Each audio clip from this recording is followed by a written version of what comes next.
Hey guys, McMo64 here. Welcome back to another video. So this week there definitely was not as many roster changes as we had last week, but that being said, there was a ton of drama within players' teams and within the casters. Before we begin, let me just say, if you're not subscribed to my channel already, please subscribe. It means a lot to me, and then you can get notified about future videos I make. And also follow me on Twitter and Instagram, and you can go take a look at my Facebook page as well. Let's get into it.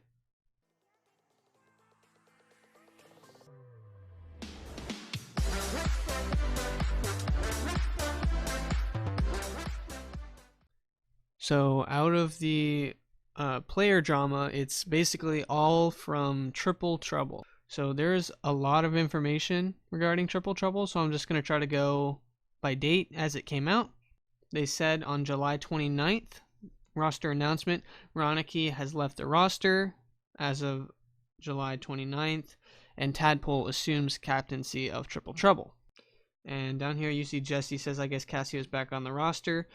As we'll read in one of the Twitlongers in a bit, we'll see that they had been looking at other players, including iIgnite, to replace Cassio. So Ronicky says, Triple Trouble will always have a special place in my heart. This was the hardest decision I've ever had to take, and no matter what I did, I would hurt someone. Don't believe everything that is being said, and it's only from a perspective that will always back each other up. And then Tadpole says, what went wrong with Triple Trouble? He is a Twitlonger. Alright, this is a long one. He says, seems like this is the place to do this sort of thing. Just going to be my personal perspective on the last few months and why things have gone so wrong in such a small place of time from what seemed like the perfect team dynamic at LAN. I'm going to talk chronologically from the time Speed left the roster before last season to our current state after Ronicky's departure, so it'll be quite long, so sorry in advance. Speed leaving Triple Trouble. There's still some confusion over this, so I wanted to clear it. Speed leaving the roster for F3 after his win in WSOE was a rough patch for us after getting promoted together and being a team that people were both supportive of and expecting highly of. Having Speed leave was a harsh reality check. There was some drama around the Speed to Flipside move, and I just wanted to clarify once and for all that we were well aware throughout the entirety of that roster move where Speed was in terms of his thinking and potential move. The issue with Speed's move was how late it was. It led us not having time at all to sort out our roster, and there were also organizations waiting on his decision. At the point he left me and Ronicky decided the best option was to just pick up Cassio and try to grind it out and see where we could get. Me and Speed are on good terms and I respect him as a friend and a player. RLCS Season 7. Our RLCS season was a very daunting experience. Having come out of day one exit at DreamHack Leipzig, it's fair to say we weren't confident in getting results, and it was very clear to see over week 1 and 2. We scraped what we could be called a lucky win against the Bricks before being outclassed by both Mouse Sports and TSM over the next 2 series. Quite miraculously, over the next 2 weeks, we took wins over PSG, Vitality, and Dignitas, which scored us our top 4 finish in RLCS despite losing to Barcelona. Those weeks were a dream to us. Finally, be able to prove our worth as individuals and as a team at the highest level was an incredible feeling and led to a bond that took us into the World Championships. Nothing at the World Championships was any sort of facade. We loved each other as people and players and got to go on the adventure of a lifetime in a season that people expected relegation. We made top 8 in the world. However, with that journey came a looming shadow that despite achieving a lot over the season, it felt as if we were there on the back of the teams underperforming rather than us clearly being top 4 in Europe. As professionals, we're very aware of how the results can differ in those ways, especially with 3 Game 5s going our way in the season, and so even with a successful season, the outlook for RLCS Season 8 would have been worrying regardless. Our time at the World Championships was the best few days of my life, and for that I'm proud and thankful for the times the roster had. DreamHack Valencia. Coming out of the World Championships was a mix of feelings. Top 8 is an incredible thing to achieve, and something I've always been an advocate of is that it's not losing that ever demotivated us, it was the way we lost. We never tended to play the way we wanted to or in the way we were used to, and a lot of that came down to pressure that obviously escalates at LAN events. Valencia itself was similar to those other pressure moments for us, making day 2 was a big relief for us, especially having to play both PSG and Renegades. And day 2 itself started off with a 3-0 win over Complexity, a team that we usually struggle with. However, beating Complexity meant to make day 3 we had to beat either NRG or Cloud9, which we didn't only not manage to do, but we fell into our old ways of not playing close to standard when we needed to, and this left a very bitter feeling. The decision to try out someone other than Cassio. Myself and Ronicky decided after Valencia that we wanted to try out some different players. Despite the solid results through the season, we hadn't performed to a standard good enough to be comfortable surviving RLCS next season, and therefore just wanted to try a few players out and see how things looked. This was never a permanent change, hence the lack of an announcement of Cassio's departure. We wanted to see if the roster would work less, as much, or better with someone else, and the earnest was never to just kick Cassio. We told Cassio immediately after DreamHack Valencia that we would try others, and he was kept up to date whenever I knew things myself.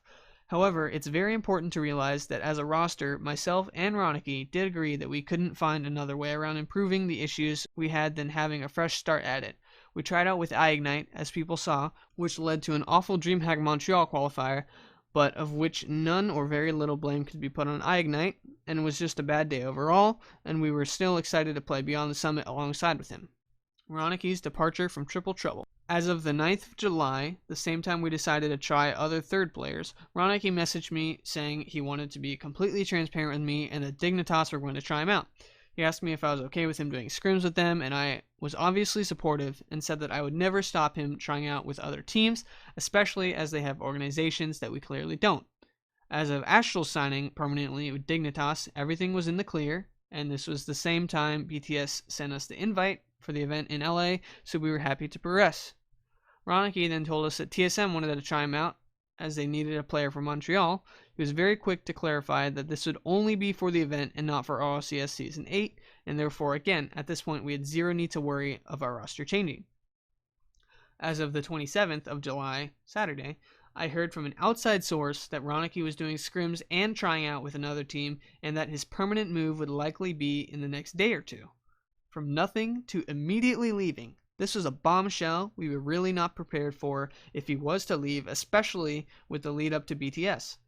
On that night, I messaged him asking him to keep us up to date with developments with this potential new team.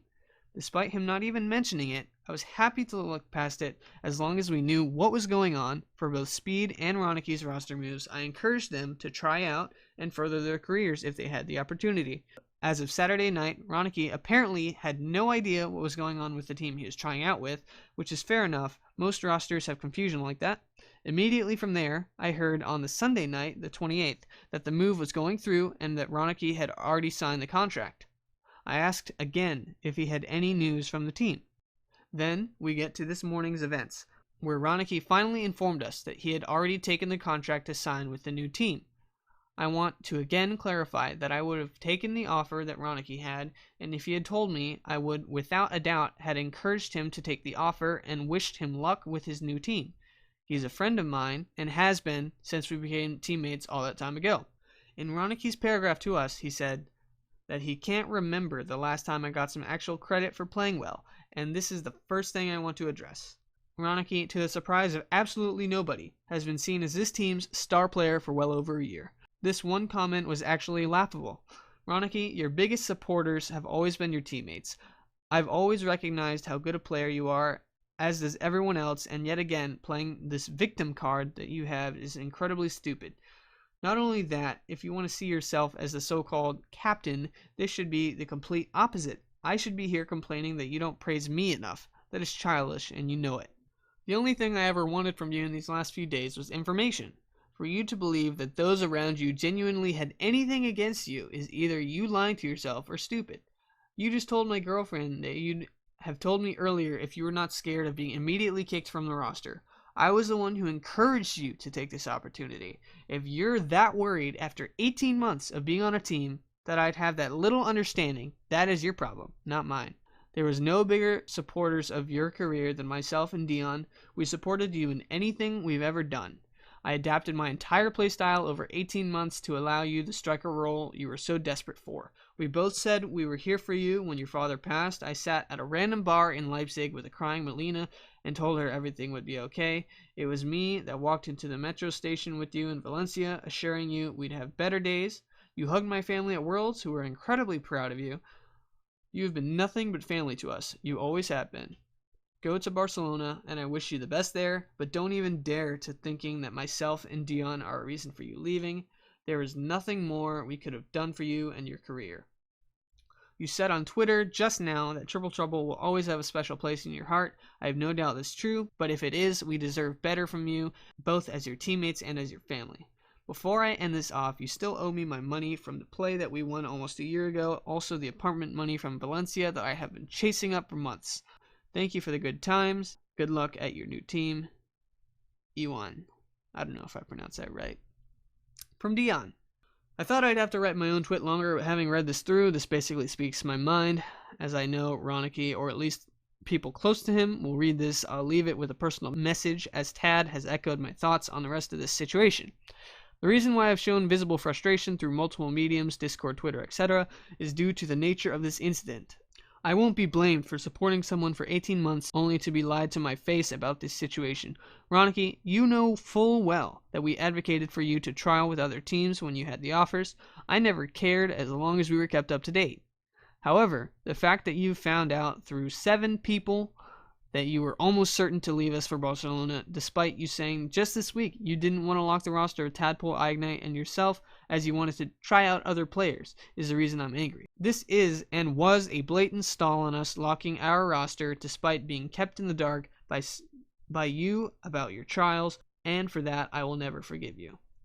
You know full well how important this is to someone like Tad, who does this as his job, and to be messed around to this extent by his own captain is an absolute disgrace, and you should be ashamed of yourself. To have all my support, no matter whether you are right or wrong in any situation over the last 18 months, just to stab myself and Tad in the back is laughable. I'll go out of my way to apologize for anyone who felt offended by anything I say, but hopefully this shows the extent of why I feel this way. Thanks for reading. Hope it was worth it, Ronicky. Well, that was a mouthful. Next, Triple Trouble announced after Ronicky left, due to today's event and after seeking permission from the admin teams at BTS, we are announcing a change to our roster: Tadpole, Ignite, Dadpole, and the one and only Cassio. They say, you could not find a third for Beyond the Summit. Where did that bring you? Back to me. And Triple Trouble announced on the 31st, to the fans, this is an incredibly difficult and heartbreaking announcement to make, amplified more so by the events of the last few days. As most of you know, Ronicky decided on Monday the 29th to leave the roster indefinitely. This came as a shock to everyone. We scrambled to see if we could save our spot in the upcoming Beyond the Summit Major, which is where we announced Cassio's return on the roster. Many would have presumed that this was then a permanent roster in the next iteration of Triple Trouble going forward into Season 8 of the RLCS. However, this is not the case. As of today, Wednesday, 31st of July, Cassio has decided to depart from the roster for another team. This leaves us with one of 3 starting members from RLCS Season 7. Therefore, it is with great discomfort and sadness that we have no choice to forfeit our RLCS spot for Season 8.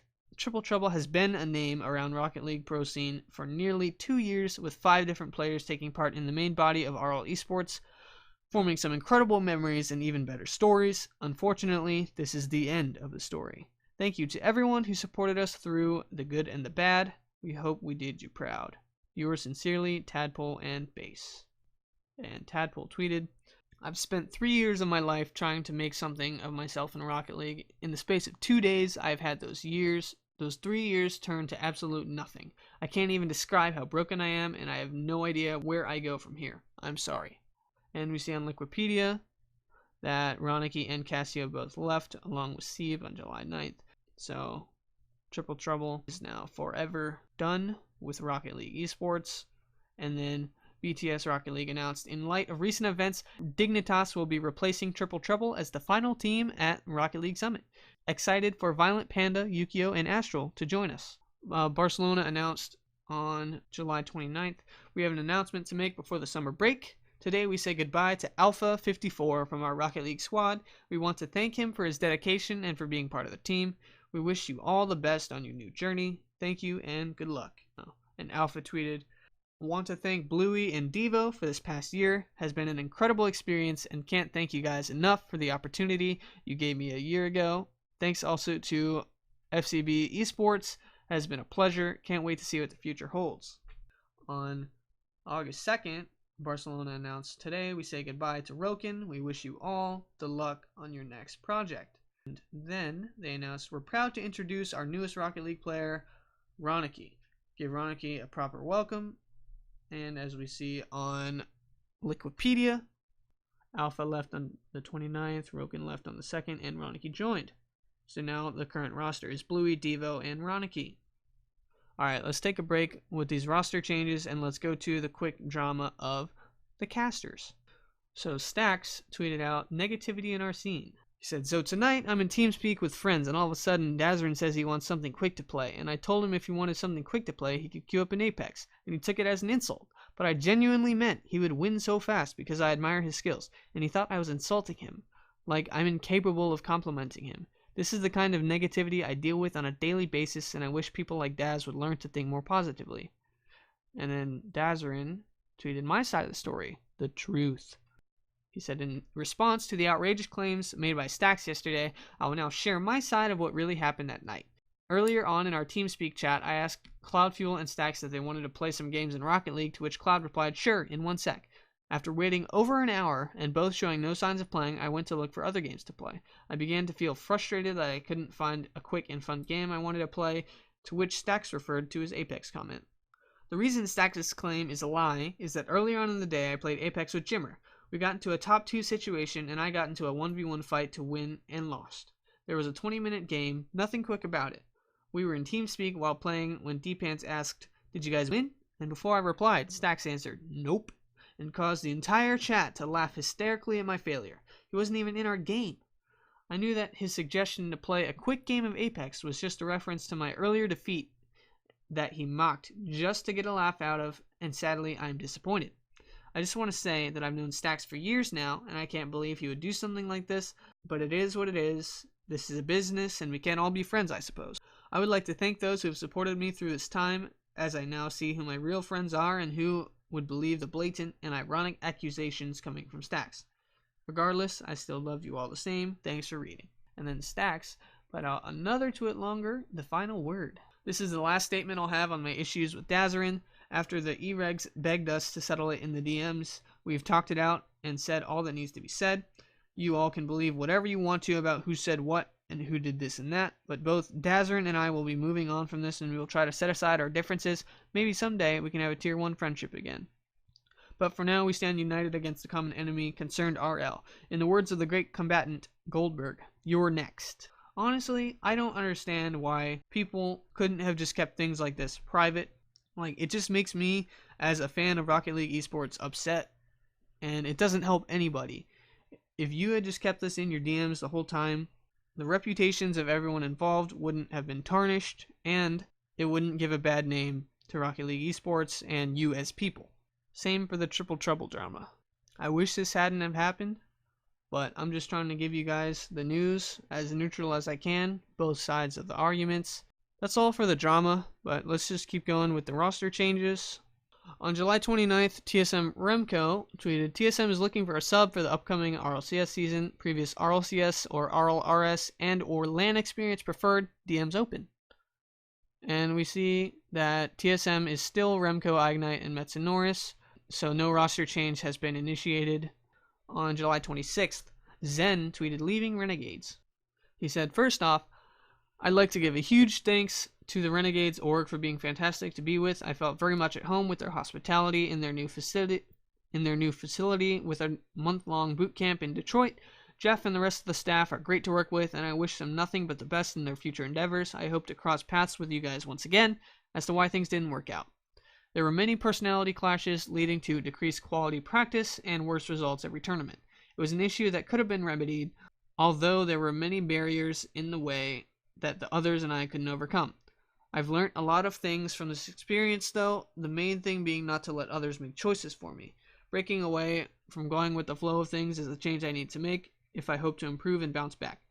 All in all, I wish Siki and the rest of the crew best of luck. Although things couldn't work out, I'm grateful for the opportunity provided, and it's been a great learning experience. These guys grind the game more than anyone and deserve success for their efforts. This isn't the last of me. I'll be back. And we see Renegades. It is currently just Torsos and Cammy.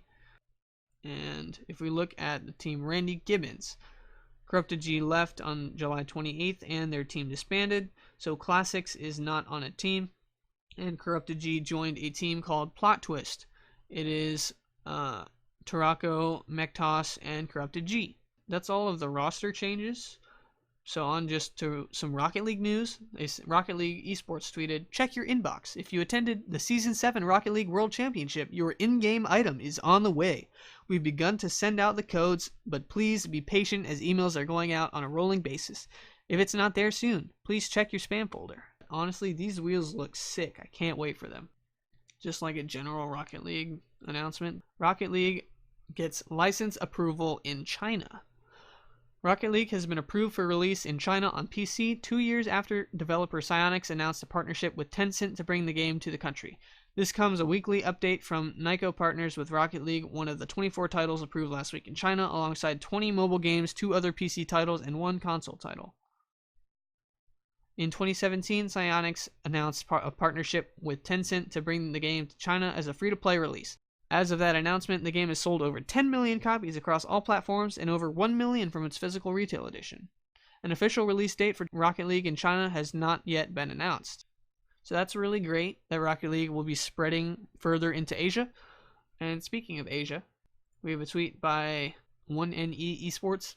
They said, "We are very excited to announce that we'll be sending the first ever Asian Rocket League team to a major international LAN. Canrani, Misty, and Realize will be representing 1NE at DreamHack Montreal on September 6th. Good luck, have fun, gents."